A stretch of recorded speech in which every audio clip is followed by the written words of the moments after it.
Hello mga kapatid, good morning po sa inyo. Ayan. Mga kapatid, it's very long time na long time talaga na hindi talaga ako nag-share ng Word of God sa inyo. At mga kapatid, alam nyo, nabasa ko dito sa Bible, the way that I share to you guys na kumbaga parang nabe-bless ba din po ba kayo sa mga Word of God na sinasabi or sa binabasa ko. So mga kapatid, gusto ko lang din naman i-share sa inyo kung ano yung sinasabi ni Lord sa akin, sa Bible talaga. So kapatid, nabasa ko dito sa 1 Corinthians chapter 7 verse 15. Napakabuti talaga ng Diyos. So hindi talaga tayo pinipilit kung saan man tayo.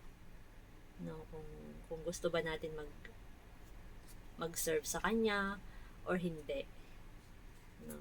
Kasi ang sabi dito sa nabasa ko, sabi dito, but if the unbelievers lives, let him do so.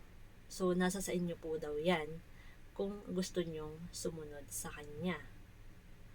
A believing man or woman is not bound in a such circumstance. God has called us to live in peace. Diba? Live in peace.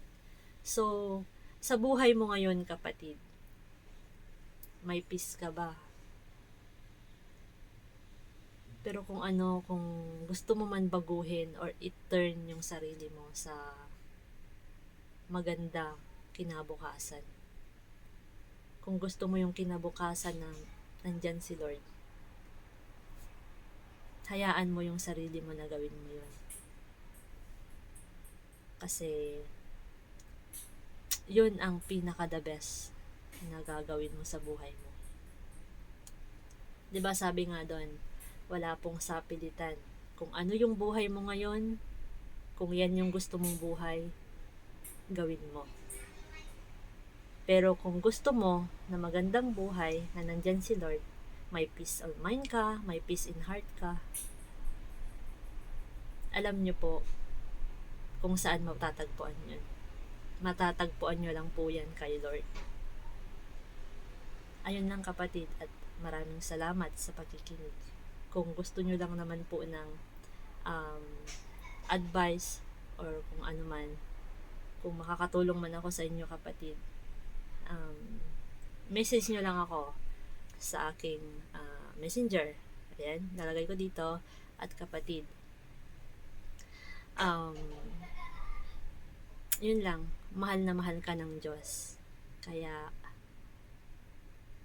mahalin mo rin siya, kagaya ng pagmamahal niya sa'yo. God bless everyone, and humayo kayo.